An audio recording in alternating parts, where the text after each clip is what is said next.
Gentlemen, welcome to Calradia, a land home to mighty warrior cultures like the Romans, the Vikings, the Mongols, and the French are there too. The once dominant Roman Empire is in the middle of a very uncivil civil war.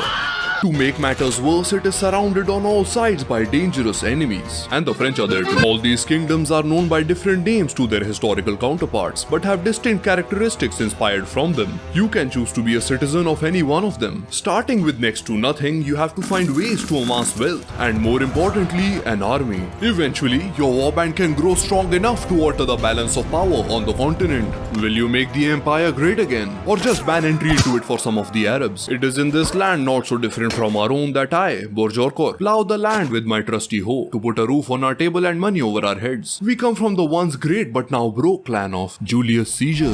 Life is tough with the empire breaking down, but at least we aren't being raided by bandits and being sold into slavery. Bandits! Well, shit. In the ensuing chaos, the bandits kidnap 2 of my 38 siblings. I take up my hoe and along with my younger brother Nissan recruit a ragtag bunch of militia to face the bandits in mortal combat.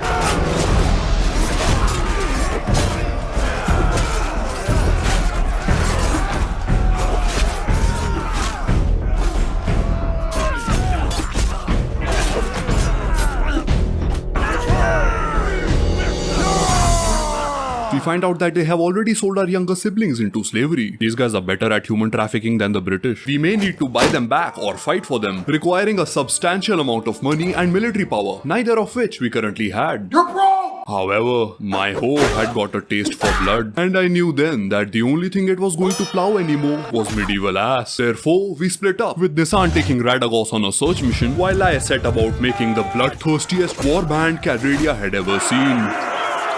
However, creating an army is a very expensive affair, and I would require a small fortune for my ascension to warlordship. How to make money in a medieval world? Fast. I first got into trading, went to the French territories and bought the only good things they produce, grapes and wine, sold them to the Mongols, bought cheap leather off of them and sold it to the Arabs, bought cheap oil off the Arabs, but refused to pay in anything but the empire's currency, the dinar. This strengthened the petro-dinar. With the empire printing as many dinars as it wanted whenever times got tough, it caused a global inflation of prices. Yet no one could trade in anything but the dinar as it was the established international standard, causing a chain of borrowing between the kingdoms until everyone was in endlessly enormous debt. And the only solution they could come up with was to keep borrowing and postponing the inevitable collapse of the global financial order. Oh, I'm sorry, I started talking about the real world. This is a fantasy game where the economics actually make sense. We're just harmless traders. To make significant profits in trading, one requires a large carrying capacity, which in turn requires a larger army. Thus, my trading continued in the background as I did little jobs for local inbred-looking businessmen.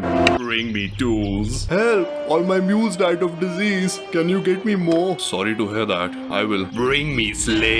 Whoa, okay. Can you take my cows to town? Hey, that's nice. Sure. Then show my men the horrible realities of war. Oh dear. Help! My caravan got attacked. They took everything. Kill the bandits. How many groups of bandits do you want me to? All the bandits. Help! My daughter ran away with a criminal. Please find her. What the hell is going on with you? Did you cross a black cat while walking under a ladder and breaking a mirror? Please, stop. Get some help. Bring me sheep. Oh no. Lots of sheep. The financial reward of these quests stink. Literally sometimes, a farmer has paid me in fish, but they grow the renown of your clan, which is required to progress it to the next tier. Having a higher tier clan means having a larger troop limit and nobles taking you seriously enough to give you work that pays better. After tearing up to a level 3 clan, I decided to join the Northern Empire, since it had the derpiest looking leader with an insatiable appetite for war and destruction. And that is when the gold started pouring in. With war, these factions' compulsiveness for war declaration is fit to rival Steam's update addiction. Every other source of income pales in comparison to being a war dog. You can join an army comprised of allied clans or make one yourself using influence. This will allow your relatively small warband to be a part of massive battles and sieges. After each victory, you can ransom off enemy prisoners and sell all their equipment. Such spoils of war from even a couple of small armies gives you a ridiculous amount of cash. So I stocked the front lines of every war waged by the Northern Empire, often cornering small warbands and joining allied forces for key battles. My first war was against the French like Blandians, and despite the memes, they're quite the force to be reckoned with.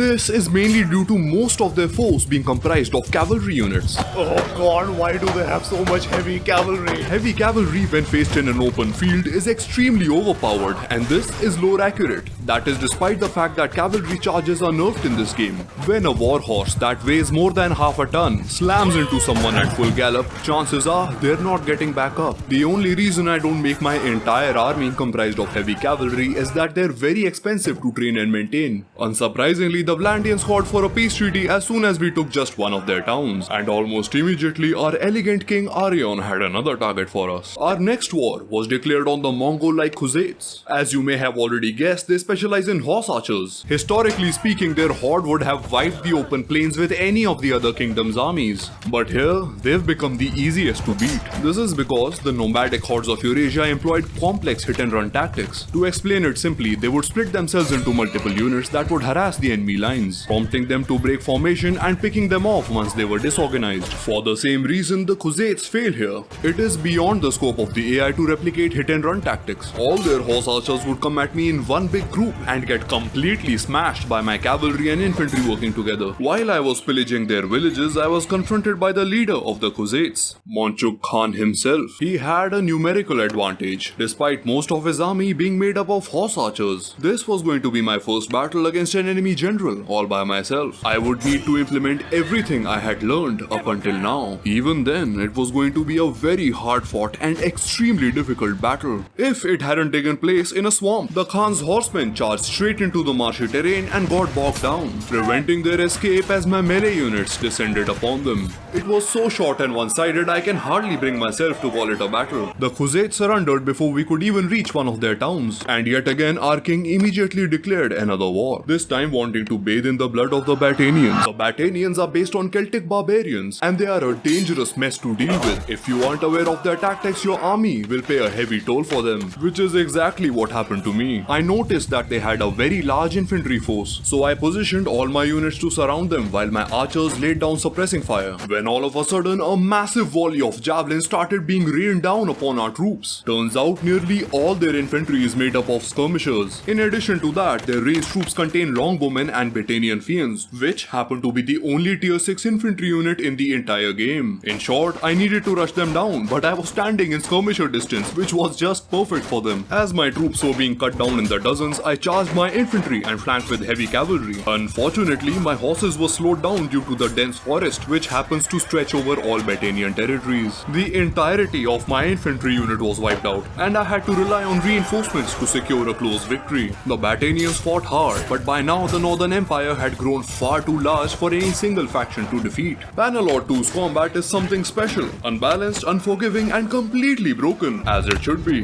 Mounted combat is an adrenaline-fueled dogfight, while combat on foot looks like mentally challenged Neanderthals trying to figure out how their arms work, the best of which you'll get to witness with two crowds trying to bash each other's heads in Unga Bunga style. The combat system's retardation further intensifies during sieges. Oftentimes your men will seemingly chicken out of climbing siege towers and just stand around the bottom taking arrows to the face. It got so bad once that the enemy troops started climbing down the siege tower, and in doing so handed their asses to me on a platter, as they couldn't seem to figure out how to swing their weapons on a ladder. In our next war with the Viking-like Sturgians, I had broken their walls before the siege started, leaving enemy troops gathered at the breaches in the wall. Unfortunately for them, I still had my siege engines.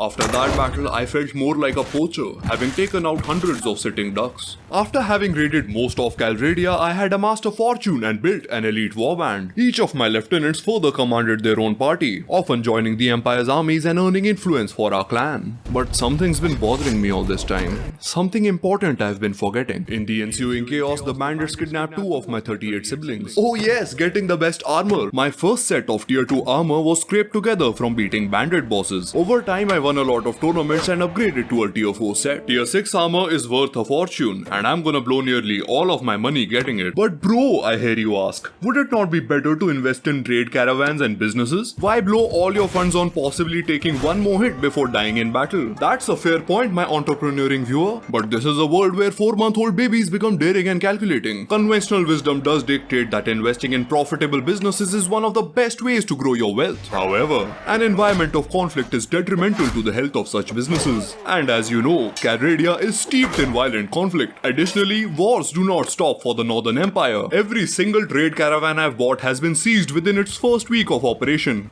We're just harness traders. Which means the leader of my trade caravan has spent more time as a prisoner than as a trader. Same goes for any workshops. They don't produce much profit in the first place, and if the town they're in is captured, you can say goodbye to them for good. Case in point, the only things worth investing in are instruments of violence, such as yourself. The main quest line of BannerLord 2 is like the International Court of Justice. Everyone mostly ignores it, but it's there. You collect 3 pieces of an ancient banner that makes its holder the BannerLord. This creatively named legendary position is said to be held by one fit to rule the continent. You can offer it to any world leader, or if you prefer your life to be full of endless suffering, you can keep it for yourself and form a kingdom. It's hard to put into words how difficult and mind-numbing it is to do that, but I'll give it a shot. I'll first need to leave the Northern Empire, under which I have 3 towns to govern. If I take the 3 towns with me, which is required to create a kingdom, I will be instantly at war with the most powerful force on the continent. Their armies will jump on my towns and tear their asses a new trade route. If I leave the kingdom and return all its towns, my army will be too small to capture one on its own. Therefore, I was sensible and presented the banner to the bloodthirstiest person alive. I had already helped make the Northern Empire the most powerful kingdom in the continent, and thus with the banner, the Empire of Calradia was restored to its former glory, with everyone living happily ever after. Wait a minute. Well, fuck. Life is like a horse race that you start barefoot. You spend most of your good years on getting yourself a horse to start racing. But then you realize what you ended up getting is a camel. It doesn't run as fast as the horse, nor as long, and definitely doesn't look as good. But it's all you've got, so you nurture it. Much to your surprise, it takes you through harsh weather and extreme conditions. Where others race their horses to premature deaths, you pace along comfortably, having learned to love your camel and live your life. Gentlemen, I hope this video finds you well. Thank you so much for watching. As you may have noticed, these videos take a while to make. To avoid missing the latest release, please consider subscribing. Stay classy, dodge cringe, and I will see you in the next one.